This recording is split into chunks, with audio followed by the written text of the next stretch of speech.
Carla, muito boa tarde outra vez. Bem-vinda aqui ao podcast Flow. É um prazer enorme estar aqui à conversa contigo e receber-te, aprender contigo e por isso, obrigado. Obrigada eu pelo convite e acho que vamos começar o ano da melhor maneira, espero eu. Esperemos, esperemos que sim. Olha, eu para começar perguntava-te o que é para ti o alto desempenho? O que é que isto quer dizer? O que é que isto significa para ti? Olha, eu acho que tem muito a ver com uma aprendizagem, porque eu aprendi, eu digo isso muitas vezes, eu aprendi a ser atleta e aprendi a ser atleta de alto rendimento com tudo o que isso implica, nomeadamente toda a disciplina, todo o sacrifício, tudo aquilo que às vezes as pessoas não têm muita noção o que é que isto quer dizer. Portanto, para mim, alto rendimento tem mesmo a ver com essa questão de me disciplinar para ser atleta, de criar hábitos de vida mais saudáveis, não é? Porque passa também não só pela alimentação, mas também pelo descanso, aquelas rotinas de tentar deitar cedo para conseguir render o máximo possível no dia a seguir e dar o melhor no treino. Portanto, isso foram coisas que eu fui aprendendo à medida em que fui sendo atleta e aprendendo também a ser atleta. Portanto, acho que o alto rendimento para mim representa isso. Todo o sacrifício inerente, mas também toda a responsabilidade associada ao facto de estar no mais alto nível. Olha, tu falaste aí de duas coisas interessantes, de um lado a responsabilidade e do outro lado a questão da aprendizagem, e sei que até tens uma história curiosa nesta tua entrada no desporto, que não estava muito planeado e que não tinhas um background assim tão grande desportivo. Fala-me um bocadinho sobre isso, sobre como é que foi essa entrada no desporto e depois este processo todo até te tornares de alta competição. Eu costumo dizer que existe o bichinho do bóssia e este bichinho foi sendo alimentado à medida em que eu fui competindo.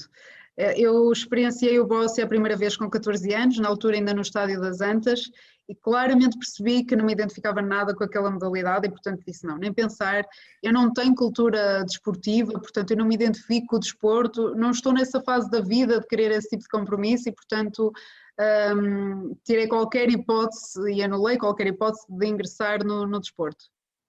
O convite foi surgindo por parte de uma pessoa também do Futebol Clube do Porto e só aos 20 anos é que fui vencida pelo cansaço. De uma forma até um bocadinho irónica, mas é verdade. A pessoa insistiu tanto que eu cheguei a um ponto da minha vida que eu não tinha argumentos para negar experimentar.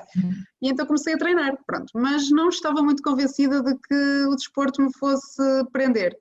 A verdade é que quando fui à primeira competição comecei a perceber que realmente eu sou uma pessoa muito competitiva e portanto isso veio despertar em mim aqui algumas coisas.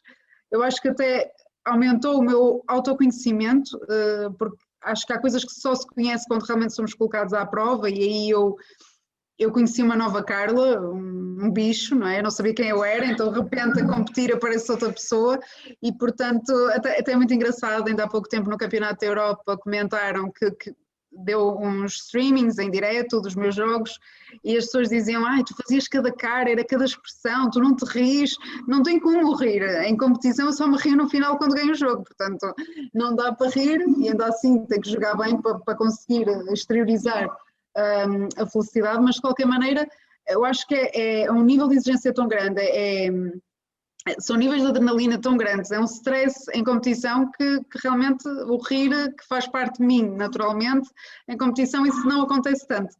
Enfim, de qualquer forma, lá está, foi realmente aos 20 anos que entro no desporto e pronto, e competindo, e lá está, foi sempre em crescente, porque eu nunca entrei para o desporto com grandes expectativas. Eu entrei para o desporto sem qualquer tipo de interesse e, portanto, à medida em que as coisas foram avançando, as oportunidades foram acontecendo e eu fui crescendo e fui percebendo que se calhar havia possibilidade de chegar mais longe, que se calhar até era uma realidade ir competir internacionalmente, depois que se calhar era uma possibilidade ir aos Jogos Paralímpicos e que de repente eu já estava noutros Jogos Paralímpicos, portanto, foi incrível os ganhos que eu tive pelo desporto e que eu nunca pensei que viesse a ter. Então acho que para mim o desporto passa a ter um simbolismo muito maior e um alcance muito mais profundo na minha vida, porque realmente eu não tinha qualquer tipo de expectativa.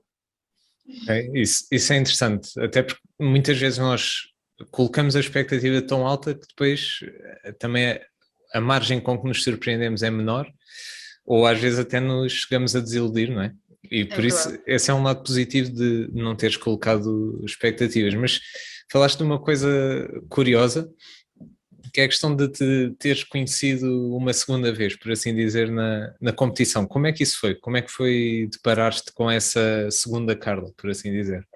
É muito engraçado, porque eu acho que na vida sou uma pessoa muito otimista, muito positiva, e de repente eu colocava à prova, eu acho que trazia o pior de mim ao de cima, e autopunia muito por falhar, por errar, e é uma coisa que eu tenho aprendido, porque também tenho trabalhado na área da psicologia, a psicologia no desporto, e tem sido uma ferramenta muito importante para mim, para também começar a ter aqui alternativas ao meu discurso interno, porque era muito negativo, e portanto isso para mim era um choque. Quer dizer, quem é aquela Carla que está a jogar que só vê o lado mau? Porque até uma boa bola às vezes não está assim tão boa. Ela devia, ou seja, eu exigia muito de mim e exijo, naturalmente, isso nunca vai mudar, mas a questão tinha a ver com o impacto do erro naquele momento. Portanto, eu era capaz de ser a minha pior inimiga naquele momento porque me autossabotava todo o tempo porque falhava ou não fazia conforme aquilo que eu tinha planeado na minha cabeça.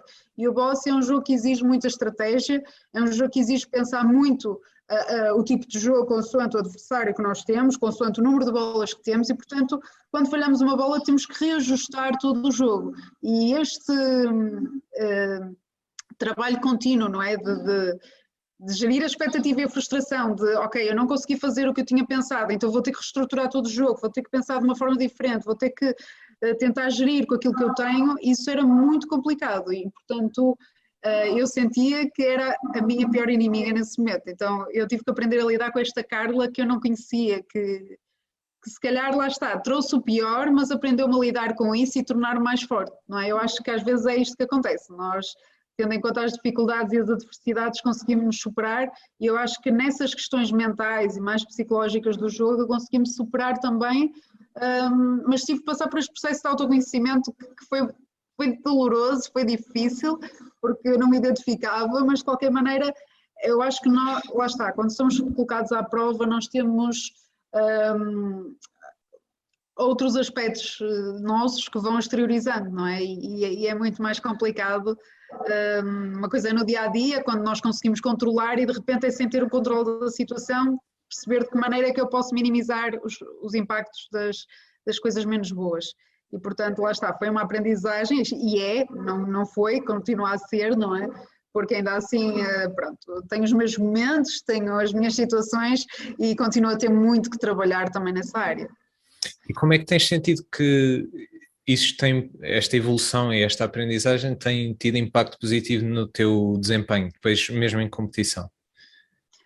Eu acho que numa fase inicial tinha muito a ver com questões mais técnicas, não é? Numa fase inicial do desporto, técnicas, não tanto táticas, porque eu acho que sempre tive muita visão de jogo, começando a entrar na competição, comecei a perceber exatamente quais são as minhas capacidades, como é que eu posso potenciar o meu jogo, mas a parte mental, sem dúvida, é uma coisa que eu entendi a dada altura, especialmente depois de ter ido aos Jogos em 2016, que percebi que quanto mais eu trabalhasse os pormenores, mais impacto teria na minha eficácia e na minha performance enquanto atleta. E quando eu falo os pormenores, isto é por maiores, não é? Porque nós sabemos que a questão psicológica do jogo tem muita influência naquilo que é a execução. E na realidade eu entendi que estes pormenores de lidar comigo, de tentar mudar o meu discurso interno, de conseguir de alguma forma me capacitar e de me potenciar e não de me autopunir e aquela, é verdade, às vezes até comentava a imagem de mim com um chicote a mandar as costas, porque eu acho que era literalmente isto que eu fazia, de uma forma figurativa, mas lá está, durante o jogo, durante o treino, muitas vezes isto acontecia, portanto, conseguir controlar esta parte era muito importante e isso teve, sem dúvida, e tem muito impacto também, não só na competição, mas também no treino diário, porque lá está, depois a expectativa do treino é diferente, depois a forma como eu lido com o treino também é diferente e isto vai tendo uma consequência, é uma bola de neve positiva, não é? De tentar mudar um bocado o chip e de conseguir trabalhar questões que vão fazer a diferença. Porque, lá está, nós atletas somos muito vistos como o resultado e o resultado é só a consequência do processo. Portanto, se eu conseguir melhorar este processo, eu vou conseguir executar muito melhor e conseguir ter os resultados e atingir as metas a que eu me proponho. E lá está, e o processo ninguém vê, não é? O processo é uma coisa muito, lá está, muito ligada aos sacrifícios e à disciplina e àquilo que eu trabalho diário no clube, para conseguir ter bons resultados depois internacionalmente e nas competições. Portanto, eu acredito muito nisso, acredito muito no processo e cada vez mais, e lá está, e esta aprendizagem também tem ajudado nesse sentido. E diz-me uma coisa, o que é que aconteceu no Rio em concreto? Que disseste que foi um ponto que te despertou ainda mais para este desenvolvimento. O que é que aconteceu lá em concreto que te tivesse feito fazer essa reflexão e passar a ligar tanto a esses pormenores? Certo.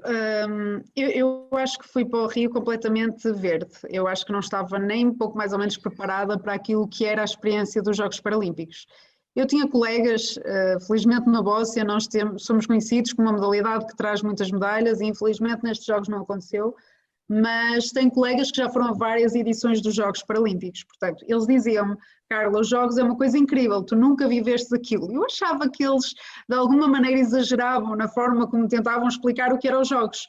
Mas não, de facto aquilo é um ambiente e é uma experiência mais do que desportiva, é uma experiência pessoal. Eu acho que eu trouxe muita bagagem para a minha vida, de coisas que eu vi nos Jogos, de pessoas com quem eu convivi, de experiências que eu passei lá, porque não é só o Bóssia, não é? Estamos a falar de um universo de modalidades Sim. adaptadas e, portanto, que tem pessoas e atletas de todo o mundo e que não estão lá por causa da sua deficiência, estão lá por causa da modalidade que praticam e por serem atletas. E isto, para mim, fez-me perceber que, de facto, a superação, que muitas vezes é associada a atletas paralímpicos, não tem a ver com a deficiência, a superação tem a ver com o desporto. Nós nos superarmos diariamente no desporto, naquilo que fazemos, não por causa daquilo que somos.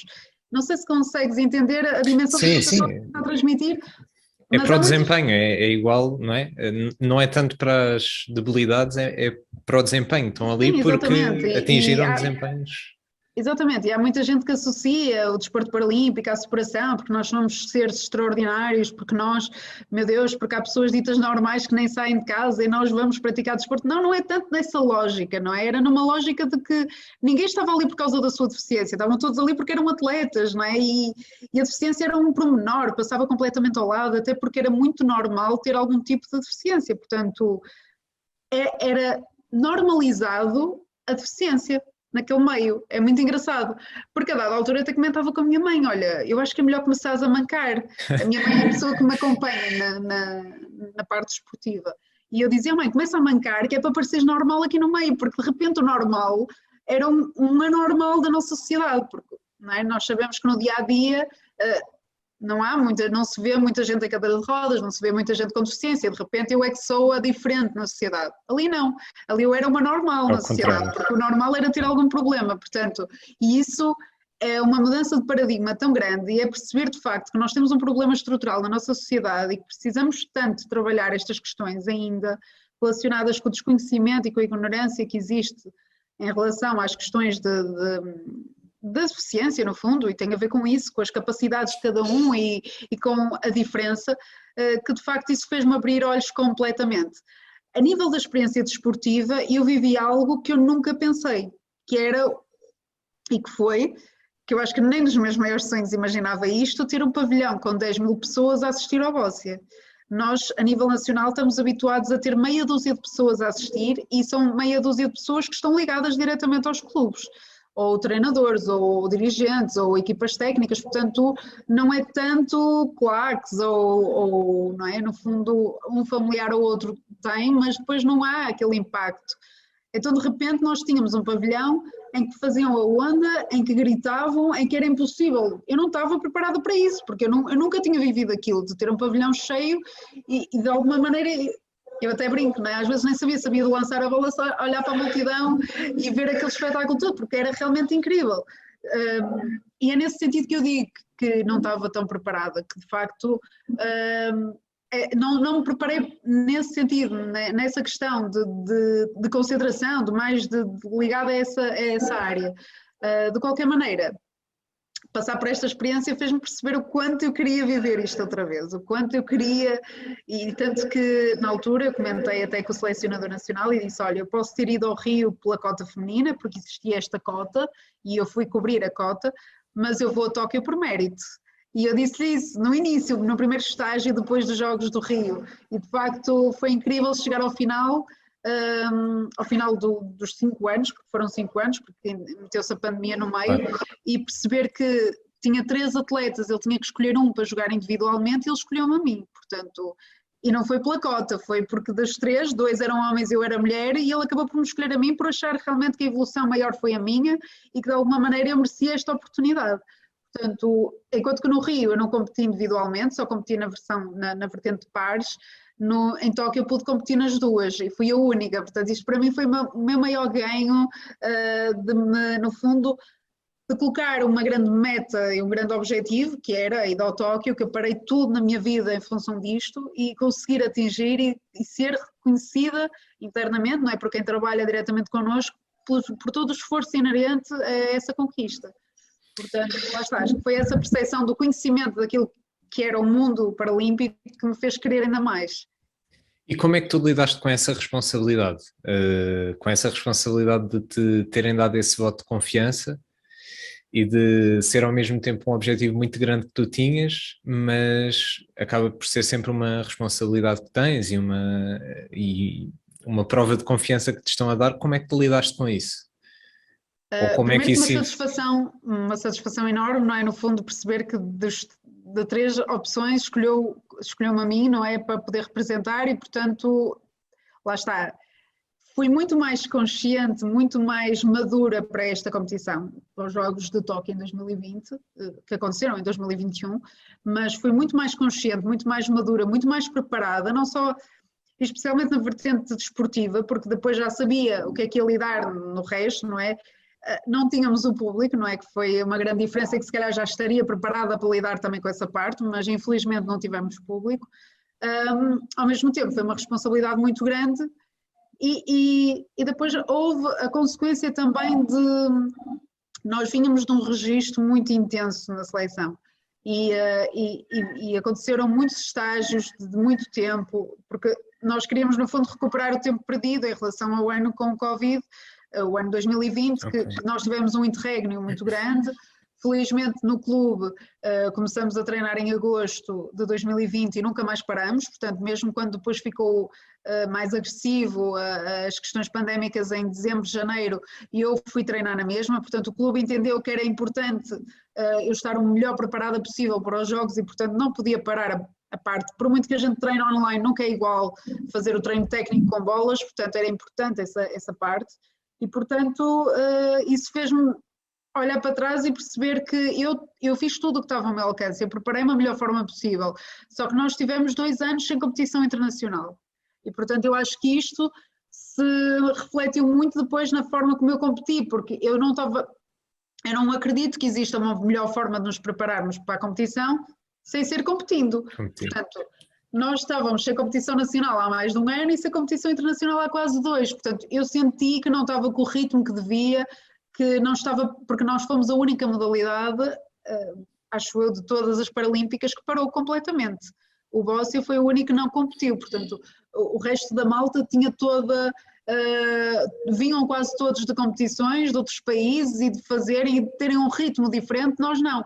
Nós tentamos intensamente nos estágios fazer treinos, mas a verdade é que por muito que a gente tentasse trazer a competição para um estágio, nunca era tão real como uma competição verdadeiramente dita, portanto eu senti que esse foi o maior handicap que nós tivemos nestes jogos e portanto até comentaram depois, houve um atleta paralímpico que me disse, olha Carla, vocês claramente acusaram não ter tido competição, porque vocês tiveram agora o europeu e trouxeram imensas medalhas, portanto, lá está, foi mesmo a questão de não tínhamos como nos preparar sem competir e isso foi mau a todos os níveis, porque lá está, a parte mais emocional do jogo nós acabamos por anular porque não tínhamos como treinar e como trabalhá-la, não é?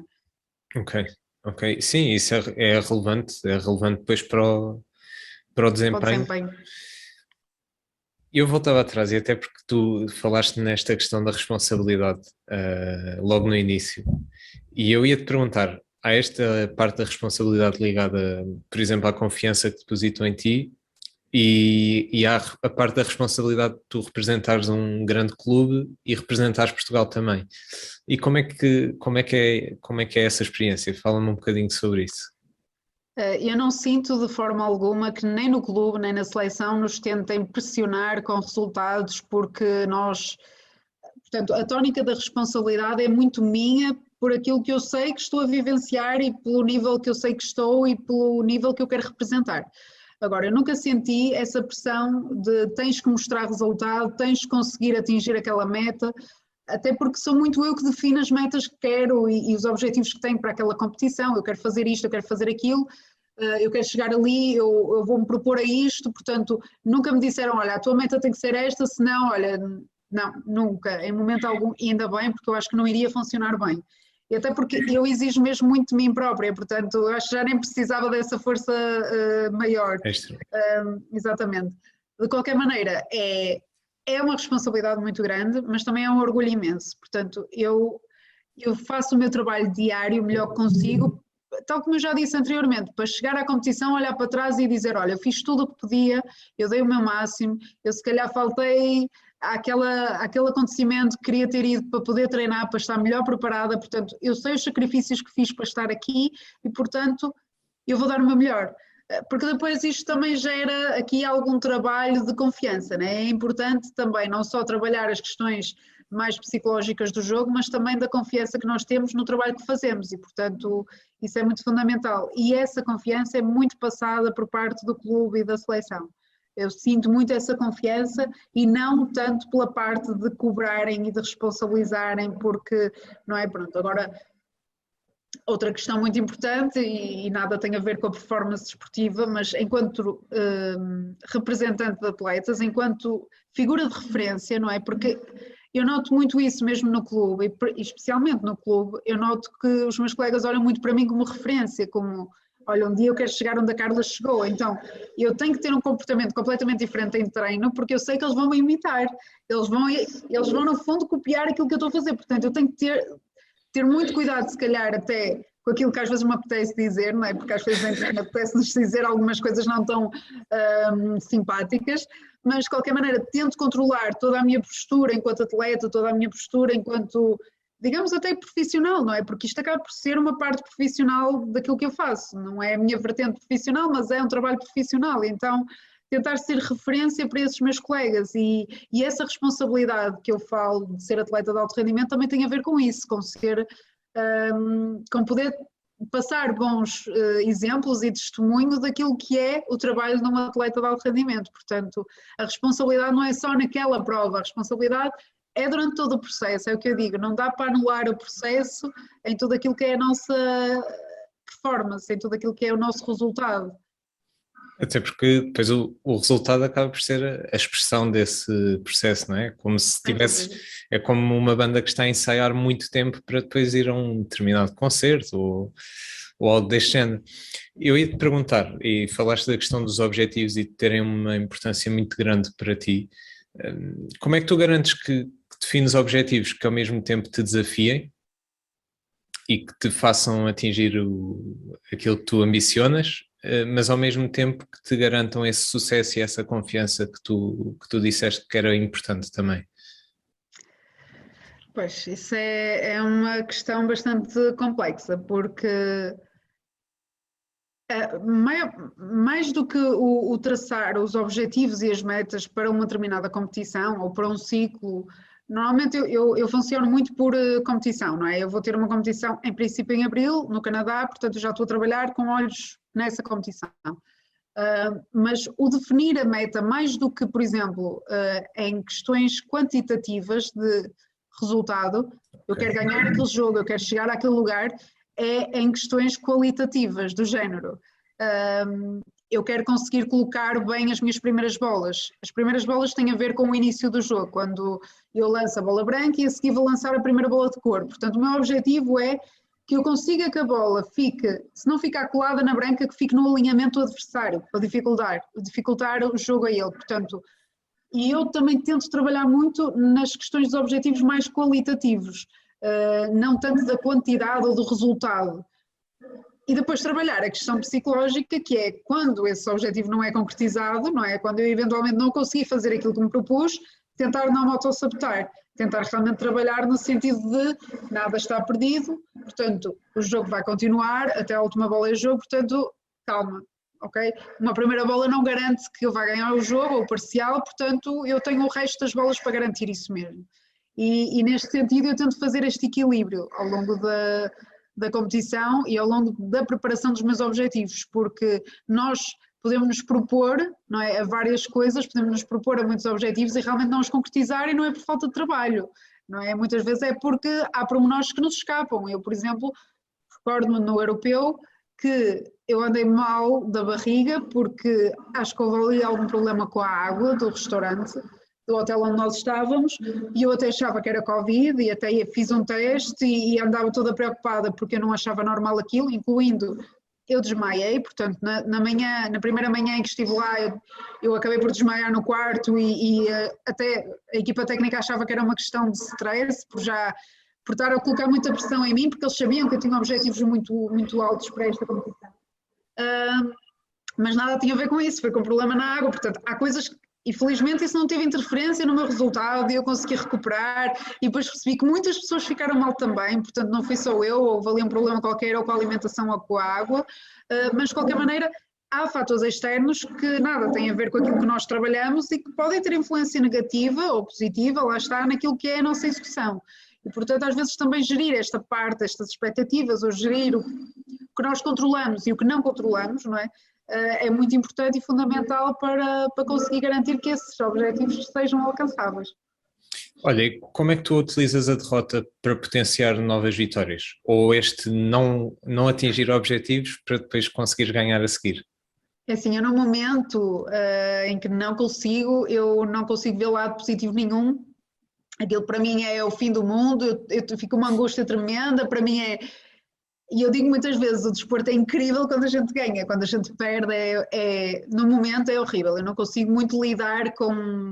Eu não estou habituada, né? Eu sou portista, portanto eu tenho uma cultura de vitória, de conquistas, portanto para mim é muito difícil lidar com a perda. Até o meu marido diz que nem carta joga comigo porque eu sou péssima a jogar, porque eu não consigo aceitar a derrota, portanto é uma coisa muito estranha, mas de facto é muito complicado. É o que eu digo, num momento eu não consigo gerir, eu só quero lidar com a minha frustração, eu afasto-me de toda a gente e preciso ter o meu tempo, eu sinto essa necessidade e toda a gente já me conhece, já sabe como é que eu reajo, mas a longo prazo eu vou pegar naquelas coisas que eu não consegui fazer, ou naquelas situações de jogo, ou naqueles momentos, e trazer para o treino e conseguir trabalhá-los e treiná-los para tirar da minha cabeça aquelas imagens menos positivas e aquela imagem negativa de ter falhado uma jogada que eu achava que era simples, ou uma situação que eu podia ter feito diferente, e portanto começar a recriar novamente para ter estratégias de futuro para dar resposta a essas situações ou semelhantes, não é? E aí vou trabalhando também, porque há quem diga que nunca se perde, que sempre se aprende. Não é? Isto quando a gente, no momento em que perde, isto não é consolo nenhum, ninguém que me venha dizer, olha, tu aprendeste, tiveste uma experiência nova, não, esqueçam lá isso, eu não consigo gerir nesse sentido, mas mais tarde, até a música da Marisa diz, não é? Preciso perder para depois se ganhar, e eu perdi muito, e eu sei que vou continuar a perder porque isso faz parte, não é? Ninguém ganha sempre, e lá está, às vezes é importante perder para realmente perceber o que é que eu tenho exatamente que trabalhar, e esse é o maior ganho das nossas derrotas, é percebermos ok, o que é que eu posso, com aquilo que correu menos bem, trabalhar para que na próxima vá correr melhor, não é? E aí sim, nós ficamos com muito mais bagagem e ferramentas para trabalhar do que quando é tudo vitória. Quando é vitória está tudo bem feito, até nem foi tão bem feito, mas na nossa cabeça está tudo ok. Quando é derrota nós vamos ter muito mais consciência daquilo que não fizemos tão bem ou daquilo que precisamos de trabalhar para nos melhorarmos. E aí o ganho é muito grande, mas é a longo prazo, não a curto. Não no momento. Não, isso é verdade. E até de certa forma faz-nos refletir mais. Há até alguns estudos que dizem mesmo que nós temos uma análise muito mais minuciosa na derrota do que na vitória, porque estamos embebidos também em emoções positivas e que nos fazem deslumbrar de certa maneira. Exatamente. Não, mas é muito curioso que às vezes quando eu perco os jogos eu acho que não faço nada bem e às vezes ao contrário. com a minha treinadora e ela diz, não, mas olha, tu fizeste isto, fizeste bem, fizeste aquilo, ou seja, ela consegue ir buscar as coisas que eu fiz bem, que no momento eu acho que nada correu bem, porque as coisas foram descambando, e isso era muito engraçado.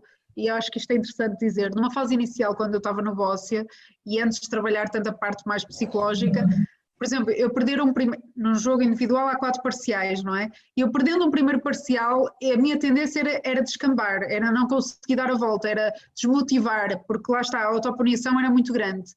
E isso eu fui trabalhando e perceber que eu começar um primeiro parcial a perder não é determinante no jogo, eu posso dar a volta e vou dar a volta, e portanto isto faz-nos ter uma consciência completamente diferente do jogo e da nossa execução e daquilo que nós podemos fazer. E de facto agora começar a perder um jogo, claro que é muito mais confortável estar a ganhar, mas isso também não é sinónimo de que vamos ganhar o jogo, mas começar a perder às vezes ainda me dá mais vontade de querer mostrar o meu valor e perceber, não, eu vou dar a volta a isto não me vai intimidar, não é? E isso também vem muito com a experiência, com a quantidade de competições que nós temos, o alto nível com que nós competimos, porque lá está, eu tinha tido duas competições internacionais antes de ir aos primeiros Jogos Paralímpicos, não é? Portanto, eu não tinha assim muita experiência.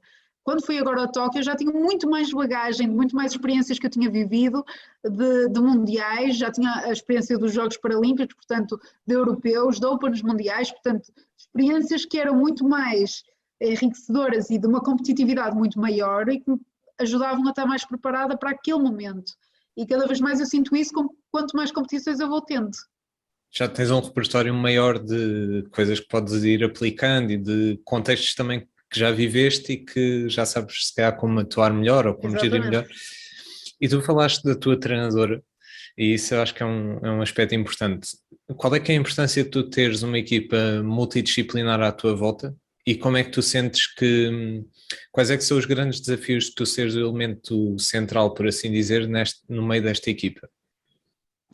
É muito curioso, quando falamos de desporto adaptado, isto ainda é uma novidade, não é? O trabalho multidisciplinar não é ainda muito, não acontece muito no desporto adaptado, porque ainda há muito esta visão de que isto tem que viver de voluntarismo, e eu acho que o pro bono não funciona quando nós queremos trabalhar como profissionais e queremos realmente ser atletas de alto rendimento. Portanto, esta ideia de que fazer voluntariado no desporto adaptado está tudo bem, isto para mim está tudo mal. Pronto, eu acho que para começar é por aí, acho que temos de ter profissionais, pessoas formadas na área, pessoas que realmente possam em conjunto pensar no atleta enquanto um todo.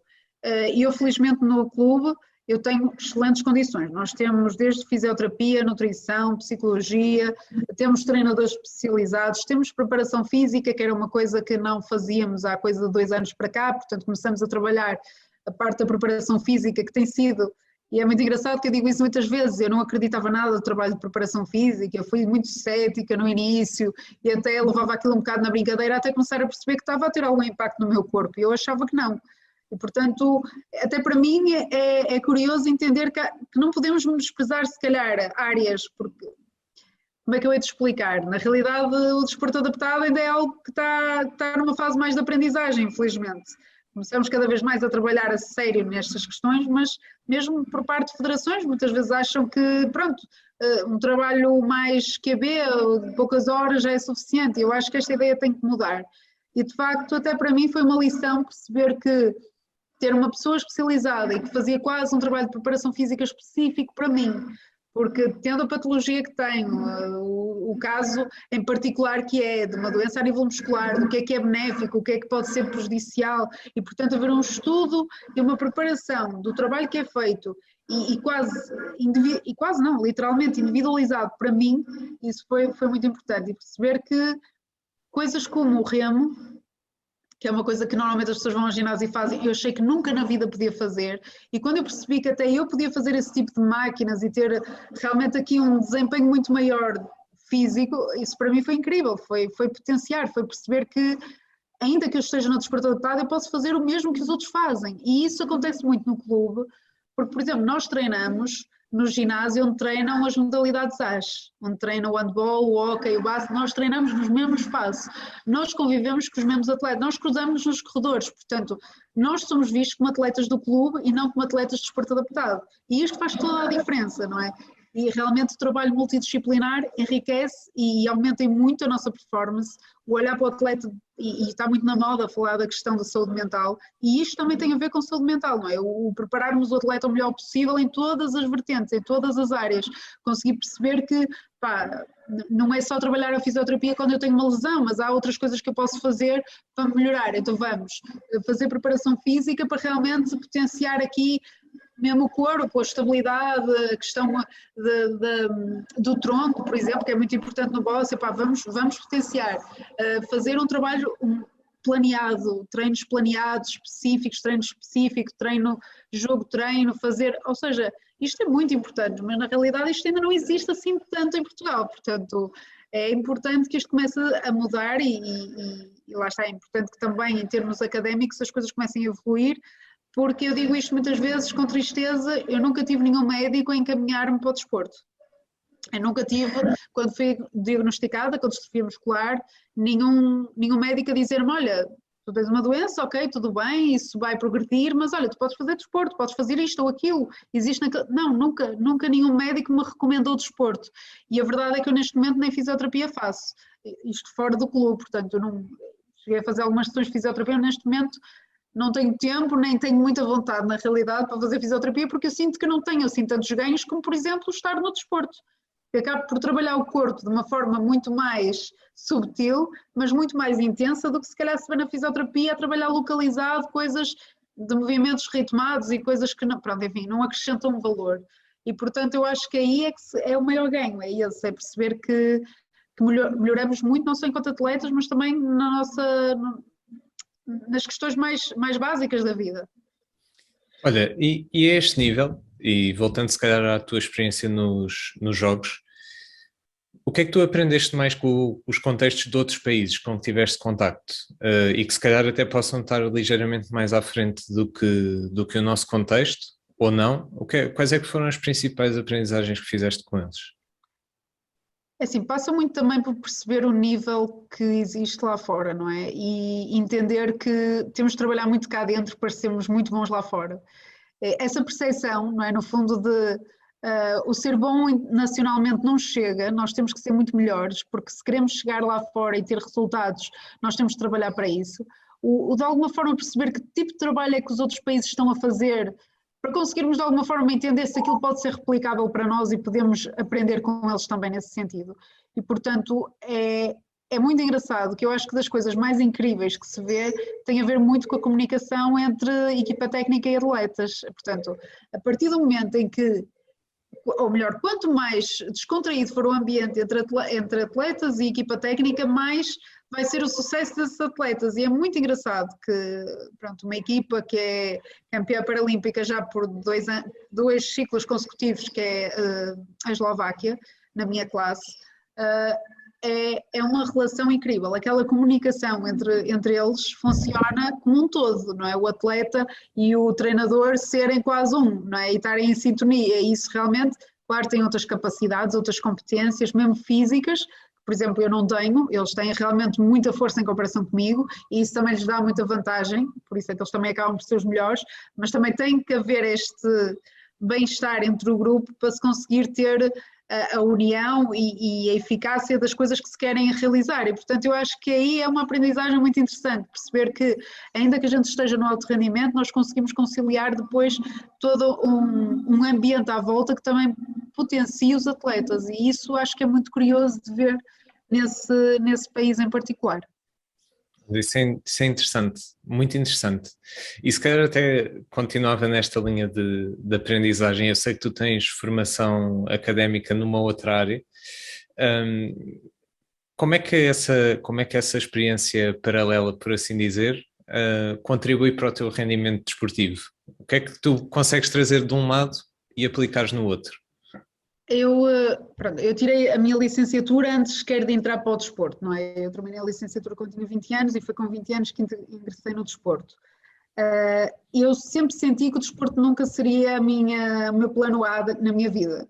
Eu senti isso, mas na realidade não está a acontecer. Mas pronto, na verdade agora acho que o desporto é muito mais prioritário do que outras questões e felizmente eu consigo conciliar a parte desportiva com a profissional, mas de qualquer maneira é muito engraçado, porque eu sempre pensei, ainda que o desporto corra bem, eu tenho que ter sempre uma alternativa. Eu não consigo me ver apenas a praticar desporto, portanto, eu tenho que ter uma carreira profissional, eu quero ter um emprego, eu quero ter uma estabilidade económica que me permita também ser atleta. E isto é muito engraçado, porque não tem graça nenhuma na realidade, mas enfim, de qualquer maneira, tenho visto alguns atletas que desistem do desporto, mas que não têm uma alternativa, não têm um plano B na vida, porque não trabalham, pronto, porque não têm uma vida ativa, porque de alguma forma não têm outros projetos, e isto para mim era assustador. Pensar, olha, eu vou entrar no desporto e a coisa até pode correr bem, mas imaginando que nem corre, imaginando que eu até trabalho para chegar ao final de um ciclo, ir aos jogos e nem consigo, quer dizer, a que é que eu me vou agarrar, não é? O que é que me vai dar motivação para, ou, não é? Porque quando nós depositamos muito a nossa esperança ou as nossas expectativas numa coisa e ela não corre bem, isto tem muito mais impacto para nós, não é? Porque acaba por ser uma frustração muito maior. E eu sempre senti esta necessidade, eu preciso conciliar as duas coisas, porque se uma correr mal eu vou ter a outra. Não é como a substituir a outra, não é? Mas de alguma forma perceber que se o desporto não der certo, eu vou ter sempre o meu trabalho, vou ter sempre uma parte profissional que me posso dedicar, que me traz também alguns desafios e, portanto, isso para mim é bom. E isto sempre foi a minha preocupação e preocupa-me muito quando penso que atletas que deixam tudo para se dedicar ao desporto e depois a frustração de não funcionar ou de não correr como eles querem pode ser muito maior e depois aí é muito mais difícil lidar com essa perda, não é, no fundo.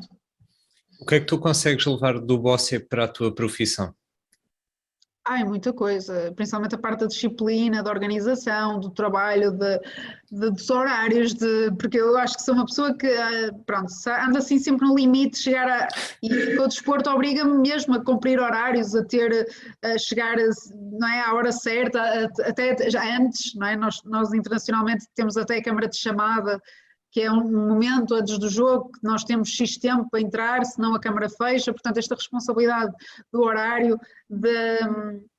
do aprender a lidar com as pessoas também é muito importante. Nós no Bóssia também trabalhamos muito em grupo e, portanto, o aprender a lidar com pessoas que às vezes não nos identificamos tanto, ou que de alguma forma nos acrescentam assim tanto, ou que são muito diferentes de nós, pessoas que se calhar na minha vida social eu não gosto, afasto-me, ali eu não tenho alternativa senão aprender a lidar com elas, não é? Portanto, eu acho que até no trato mais pessoal com as pessoas eu tive que aprender e criar aqui estratégias para conseguir lidar com coisas que eu não gosto tanto, não é? Com coisas que se calhar eu na minha vida tenho opções de escapar e de fugir e de não lidar, ali eu sou obrigada a confrontar-me com aquilo e aprender a arranjar estratégias para, e eu acho que isso no desporto funciona muito bem, o aprender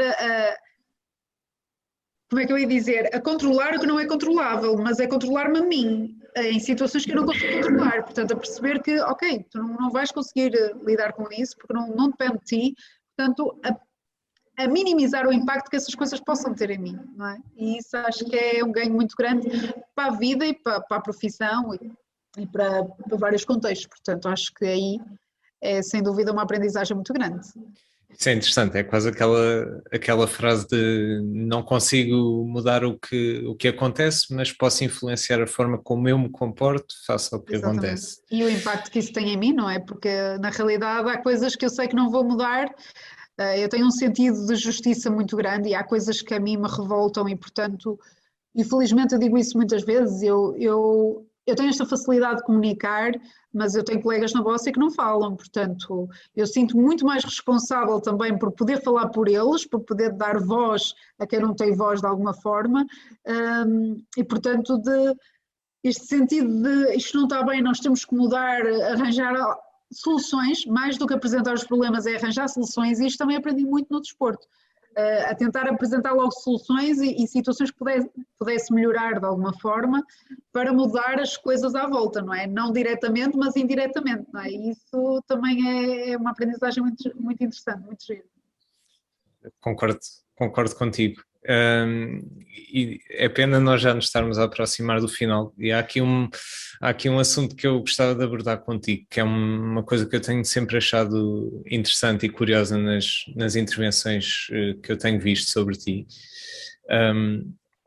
que é a questão de tu seres uma pessoa que tem muito o sentido da fé e e teres este lado desta crença muito forte.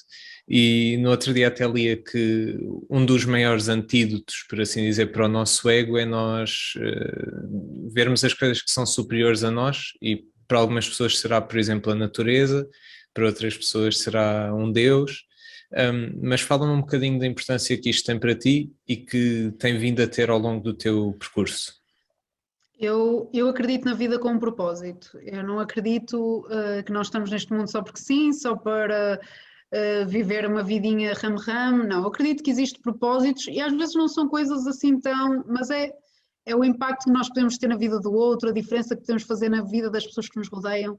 E eu acredito muito que Deus tem um propósito para cada pessoa. E ainda que eu esteja numa cadeira de rodas, que às vezes as pessoas dizem, mãe, tu acreditas em Deus e estás numa cadeira de rodas, é entender que Deus me usa mesmo estando na cadeira de rodas e que o propósito é muito maior que aquilo que eu posso achar.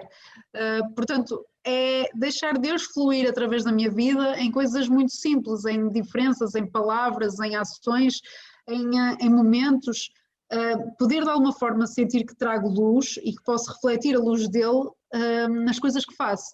Eu não vou dizer que sou perfeita ou que faço tudo bem, porque não é verdade, falho em muita coisa, erro em muita coisa, se calhar desiludo muitas pessoas, mas eu tento dar o melhor em tudo, porque também acredito nisso, né? Acredito que ele está a ver, né? E não é ter medo de Deus, porque eu acho que há uma altura em que a religião nos passa muito isso de Deus pune, Deus castiga, Deus tem prazer em castigar.